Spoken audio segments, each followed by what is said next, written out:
Welcome to One TV special focus. పాక్తో అమీతుమీ తేల్చుకునే సమయం ఆసన్నమైందా అంటే అవుననే సంకేతాలు కనపడుతున్నాయి.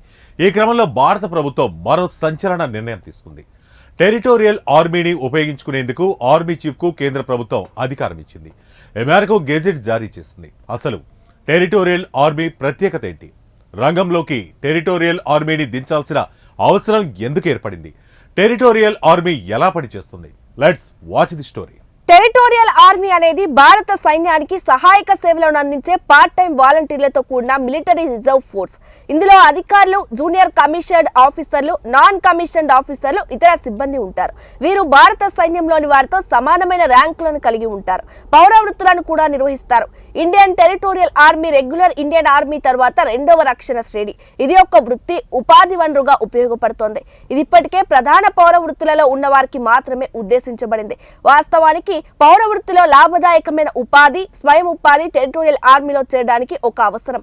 టెరిటోరియల్ ఆర్మీ యొక్క వాలంటీర్లు సాధారణంగా ప్రతి సంవత్సరం కొన్ని రోజులు యూనిఫామ్ లో పనిచేస్తారు. తద్వారా వారు అత్యవసర పరిస్థితుల్లో, జాతీయ అత్యవసర సమయాల్లో దేశ రక్షణ కోసం ఆయుధాలను మోయగలరు. పాకిస్తాన్ విషయంలో భారత్ ఏ చిన్న విషయాన్ని లైట్ తీసుకోకుండా గట్టిగా కొట్టాలని డిసైడ్ చేసుకుంది.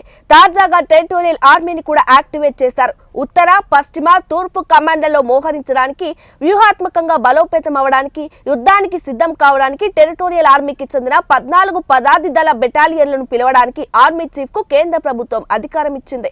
టెరిటోరియల్ ఆర్మీ రూల్ 1948లోని రూల్ 33 ద్వారా అధికారాలను వినియోగించుకోవడానికి, టెరిటోరియల్ ఆర్మీలో చేరిన ప్రతి అధికారిని, ప్రతి వ్యక్తిని అవసరమైన రక్షణ కోసం పిలవడానికి ఆర్మీ స్టాఫ్ చీఫ్ కు అధికారం ఉంది అని ప్రభుత్వం తాజా గెజెట్ నోటిఫికేషన్ లో పేర్కొంది. భారత రక్షణ దళం, భారత భూభాగ దళంలకు తోడు 1948 నాటి టెరిటోరియల్ ఆర్మీ చట్టం ద్వారా ఈ టెరిటోరియల్ ఆర్మీని ఏర్పాటు చేస్తారు. టెరిటోరియల్ ఆర్మీకి 3 నక్షత్రాల ర్యాంక్ డైరెక్టర్ జనరల్ నాయకత్వం వహిస్తారు. సాధారణంగా భారత సైన్యం నుండి నియమించే లెఫ్టినెంట్ జనరల్ ర్యాంకింగ్ అధికారి రక్షణ మంత్రిత్వ శాఖ సైనిక వ్యవహారాల విభాగం చీఫ్ ఆఫ్ డిఫెన్స్ స్టాఫ్ నేతృత్వం వహిస్తారు. టెరిటోరియల్ ఆర్మీ 2 యూనిట్లుగా ఉంటుంది. మొదటిది ప్రభుత్వ రంగ సంస్థలు, భారత రైల్వే, మాజీ సైనికుల ఉద్యోగులతో కూడిన డిపార్ట్మెంట్ యూనిట్.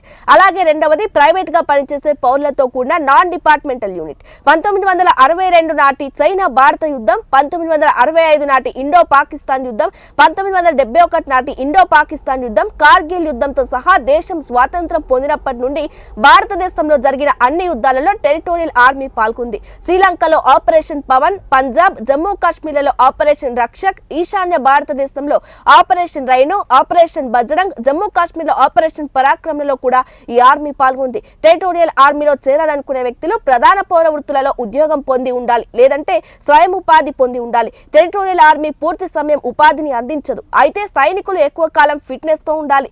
టెరిటోరియల్ ఆర్మీ సిబ్బంది భారత సైన్యానికి అందుబాటులో ఉన్న అన్ని ప్రయోజనాలకు అర్హులు. అయితే గ్రాడ్యుటీ, పెన్షన్ మాత్రం 5 ఏళ్ల సర్వీస్ తర్వాత నిర్ణయిస్తారు. టెరిటోరియల్ ఆర్మీలో చేరాలనుకునే వారు భారత పౌరులై ఉండాలి. పురుషులు, మహిళలకు కూడా ప్రవేశం ఉంది.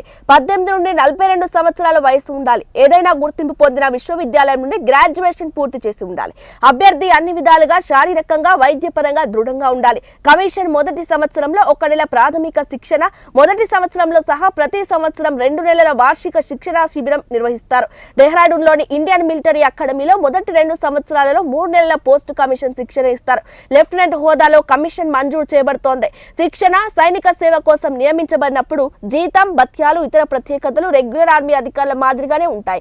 నిర్దేశించిన ప్రమాణాలు నెరవేర్చడానికి లోబడి కాలక్రమంలో లెఫ్టినెంట్ కల్నల్ వరకు పదోన్నతులు ఉంటాయి. ఎంపిక ద్వారా కల్నల్, బ్రిగేడియర్ల స్థాయి వరకు పదోన్నతి ఉంటుంది. ఇన్ఫాంట్రీ టెరిటోరియల్ ఆర్మీలో నియమించబడిన అధికారులను అవసరాన్ని బట్టి ఎక్కువ కాలం సైనిక సేవ కోసం పిలవచ్చు.